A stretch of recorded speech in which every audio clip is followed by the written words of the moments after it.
actually, Bhaskar, I want to start just by kind of getting like a working definition down. And the reason why I want to do that is because I think, in the US at least, the sort of double campaigns of Bernie Sanders opened the door to more widespread interest in a battery of social programs that I think we commonly associate with social democracy, right? So nationalized healthcare, something we talked about on the show earlier, free public higher education, greater financial support for parents, redistribution of wealth, so on and so forth. And of course, when Bernie was running, he famously calls himself a democratic socialist, and a lot of people referred to his policies that way. I think that he referred to Denmark and other Nordic states as social or as democratic socialist a couple of different times. And there is a difference between social democracy and democratic socialism. And I think for the purposes of the Bernie campaign and for like 99% of American politics, like it's not really that important to like split that hair. But just set us up with a working definition, just so we can, kind of kick off. What is social democracy and what is it not? So there's many different definitions of social democracy that breaks down the different types of social democracy. What I would say for the purposes of your question is that if you want a simple way to differentiate between, let's say, communism, our vision of democratic socialism or socialism, and social democracy, I would say that social democracy was the attempt to give us doses of socialism within capitalism. Or that's what ultimately it ended up doing, even though it initially aspired to do something else.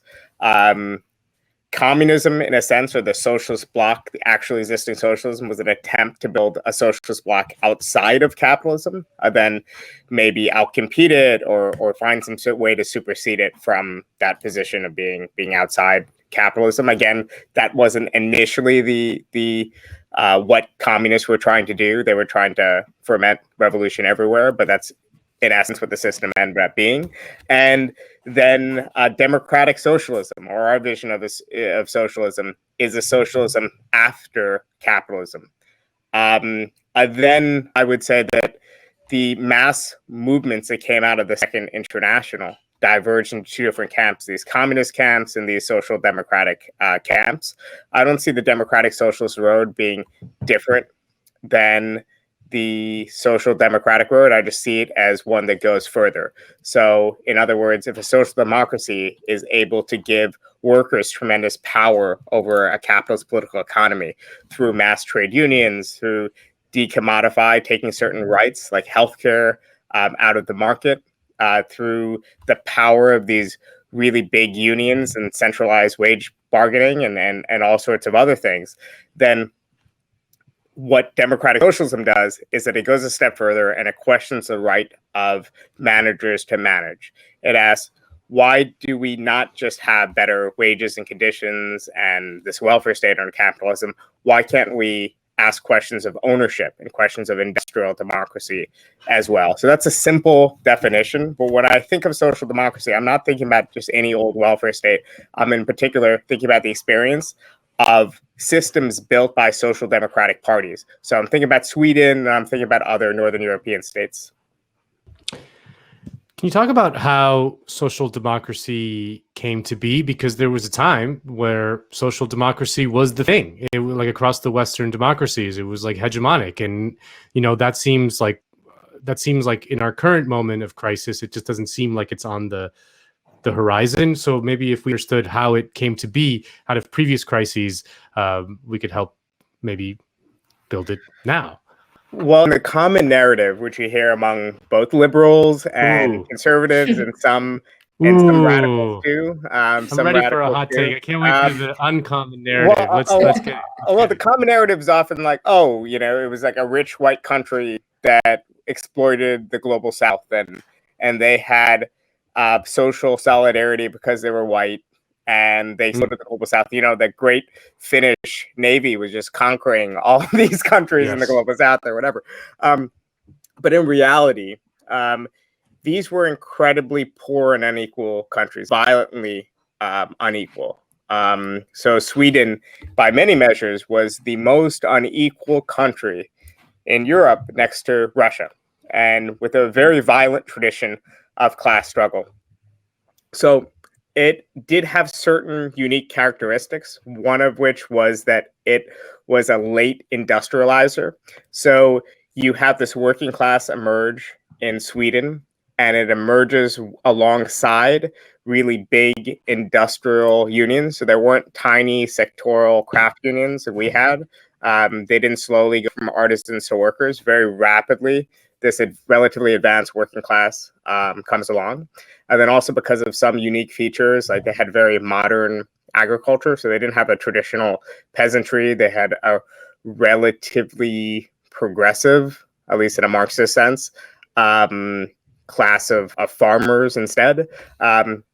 So you do have this unique background and conditions, but it's the organization of the workers' movement, both the political wing of Swedish workers organized into the Socialist Workers' Party, the SAP. In English, we often call it just the Swedish Social Democratic Party. Then you have them organized economically in the shop floor, these same workers, into the LO, this big centralized trade federations. It's composed of the many different unions at the enterprise level. And the first battle is the battle for political democracy. So it's not just a parliamentary battle of trying to get people elected. It's in fact a battle to democratize the political system itself. And this is extremely, extremely violent. There's lots of people dead. There's class conflict. There's all sorts of a fear of the red flag flying over Stockholm. And eventually, democracy is won. And then after that, the battle becomes, okay, how do we make good on our promise of social and economic democracy? And starting in the 1930s, sometimes governing alone and sometimes in coalition with either the Agrarian Party, this centrist party, mostly with a rural base in this progressive farmer class that I mentioned, and also with the Communist Party at times. Swedish Social Democrats rule their country for 50 to 60 years, nearly without stop. So from the early 1930s until 1976, they're in power basically continuously. Then they're back in power in the 1980s. So they have a very, very long time to cement a new sort of political regime. And at first, there's a lot of thought that, what does it mean to be a social democrat? What's your alternative to capitalism? And for a lot of the parties of the Second International, it was just nationalization. We didn't really know how, but we just knew, okay, we would use the power of the state. We would take over factories. Workers would run them to various degrees of worker control. And we'll figure out a way through parliamentary means to take power, then to administer an economy. And in practice, we found that even though nationalization can work, when it comes to the big commanding heights of the economy, you nationalize your rail, you can nationalize your health service, you can do all sorts of things like that, key natural resources, mining, whatever. It didn't really make sense and didn't really work for other spheres. So very early on, the Swedes moved from that model, but they still don't want to just let capitalists do whatever they want. They want to shape the pattern of investment and the pattern of Swedish development in a more egalitarian way.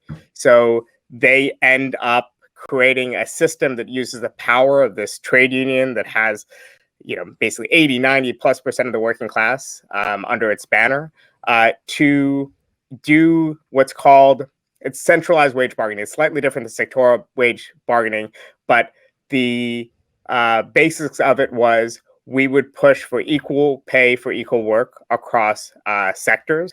And we would try to reward the most efficient producing manufacturers and weed out the least efficient one, and then make the most efficient ones pay us and shape their investment to this higher wage model that we want for our country. And then, of course, we would tax the hell out of those capitalists after the fact, beyond making them pay high wages because of the bargaining power of workers. The state would tax the hell out of them.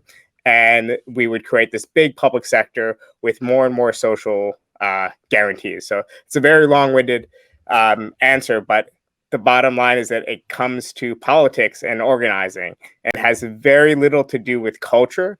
But certainly there were a few fortuitous things about Swedish development that made it easier for them to pursue that path. Like in the US, we had, for white males at least, we had democracy. So we had party allegiance before we had a modern working class. So American workers loved Eugene Debs. They loved him like or the Catholics ones at least, loved the Pope, right? He was like a figure of moral authority. They weren't the party, So I won't bring up, hey, I'm with this Pope. I'm fine with this Pope. You give me a good center-left Pope, and I can ignore many of the horrible things your institution has done, Nando. But you give me another Nazi one, and I might turn on the church. Yeah, exactly. For the record, I'm not really Catholic. I don't give a shit. So, just for the record. Wow, you were hired to be the token Catholic. Catholic representation, Yeah, the Catholic community. Letters from the Vatican. Yeah. And we thought you were Latino too. It's like, I know, that's a big problem. That's a big problem. But okay, so Bhaskar, to turn to the U.S. context, I think we've talked about this with different guests on the Jacobin Show, and I wonder if you can comment on this idea of the New Deal being kind of like the American version of social democracy. I mean, does it make sense to think about it like that? What you're saying about kind of these political formations and political parties makes a lot of sense. But the U.S., of course, did have a pretty robust workers' movement leading up to the New Deal. So how does that all fit in? Yeah, what I would say is that the U.S. definitely had a history of quite violent class struggle. There's an entire book that I advise people check out called Dynamite. That's in part about how the major tool of U.S. class struggle for a lot of American workers, especially in the Western states, was in fact that they were meant to clear, giant mountains and passes for development and for railroads and whatever else. So the bosses gave us dynamite. And when workers were pissed off, they would toss that dynamite into the boss's living quarters. I mean, that was part of class struggle in the U.S. It was very rough, and it was very difficult to organize, obviously, across a continent. I would say that race and ethnic division does matter, right? It did make it, that along with geographical disparities, did make it difficult to organize the working class compared to in places where the working class was highly centralized in a few cities and a few places with greater levels of commonalities, even at the level of like language, at a whole host of things. So you could say that the Socialist Party in the US was the mass party of Jewish garment workers in the Lower East Side. And probably also some workers in mining industry in Nevada and some workers in pockets of Oklahoma. But we had an entire continent with workers in different fields and again, speaking different languages, with different backgrounds, with different experiences. And that obviously played a role. But the best comparison, this is made by Robin Archer in a book called Why There's No Labor Party in the US, is comparing the US to Australia. So you have another country that's very divided along ethnic lines. You have another country with this huge geography that's like, quote unquote, underpopulated in the sense you have workers dispersed over this huge, settler colony. And you have a lot of the same tensions, yet Australian workers were able to create a labor party. I think that the U.S., being an early industrializer that also had already had existing party loyalties, really worked to our negative advantage. So we couldn't do like the Swedish workers did and assemble this young, new working class that's already very concentrated to go fight for political democracy. And in a way, because American workers weren't excluded, at least white workers weren't excluded from the major parties, we didn't have the same level of the same need to form particularly working class institutions in the civic arena, even though we were forming them in the economic arena as far as trade unions. But, I think there were certain times in U.S. history, in the 1890s, maybe, for example, when we could have formed a mass-based labor party, where the Populist Party maybe could have been the political spark behind such a formation or an evolution.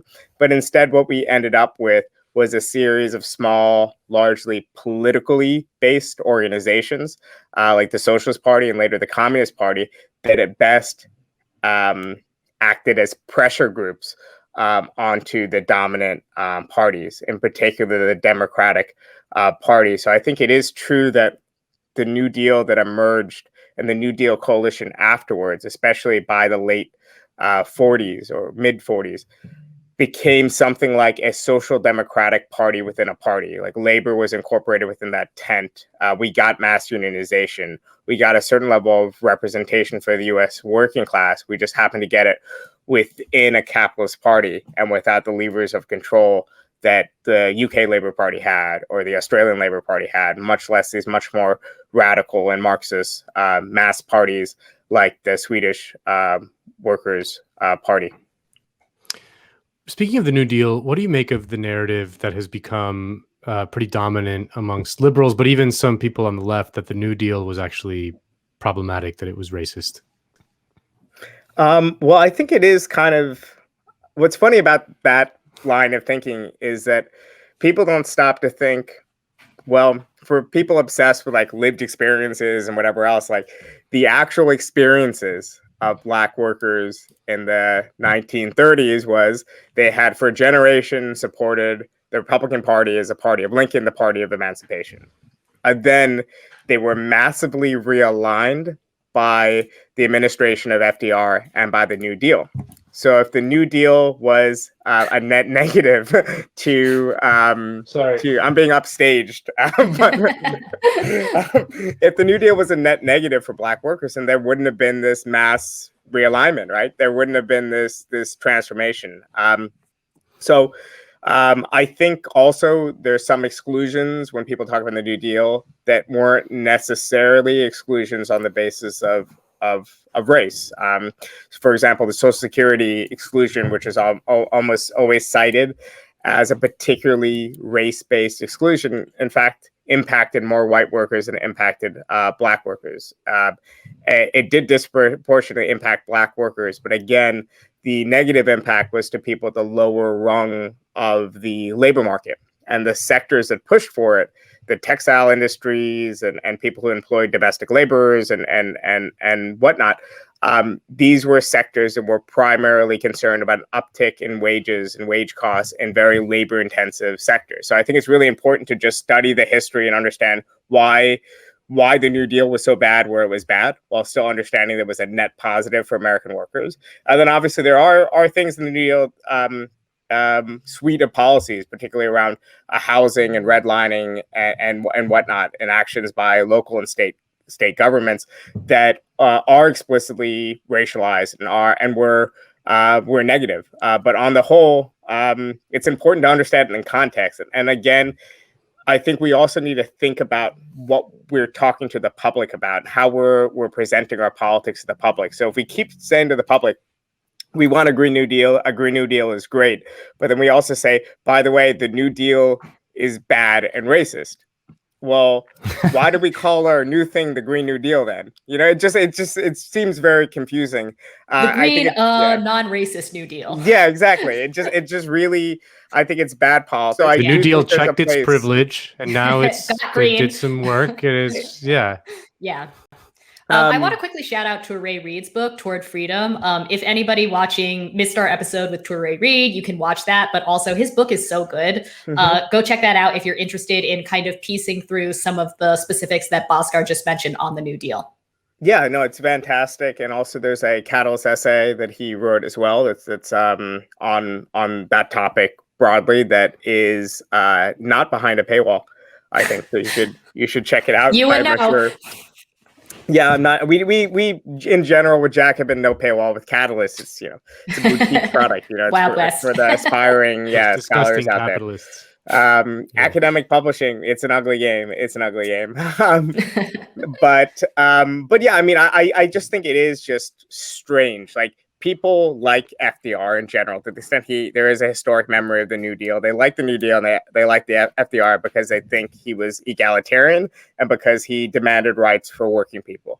Yeah. Obviously, the historical record is I think that's broadly right, but it's complicated. I think it's especially complicated for anti-capitalists who might have rather something else happen. Like I would rather miss one term of FDR, but maybe at least try and fail to construct a labor party. Like I wish the Ruther brothers did that in the 40s or whatever else. So it is a bit complicated, but it's like when you're presenting something to the public, when Bernie Sanders makes a speech, I would say a major international, very famous publication commissioned me, go down to DC, write something on Bernie Sanders' speech. And then I wrote something on his big socialism speech in George Washington University, and he's standing in front of like 29 flags, he's trying to drive home, but he's giving his vision of socialism. And he does cite Debs, and he does use a lot of like workerist language about exploitation and stuff like that, which is great. But he also invokes primarily FDR and the Four Freedoms, right? And the unfinished kind of second Bill of Rights to guarantee us positive economic rights in addition to the negative rights guaranteed in the original founding Bill of Rights. And essentially my editors of this publication were looking for something that said, no, Bernie isn't a real socialist. He's just a New Deal Democrat. Here's a real socialist take on that, which I thought was really funny that like these liberal editors were ostensibly like wanted a critique, a radical critique of Bernieism and FDR isms, when in fact, when you're living in the US of 2019 and 2020, like that sounds pretty good as a starting point for more radical, transformations down the road.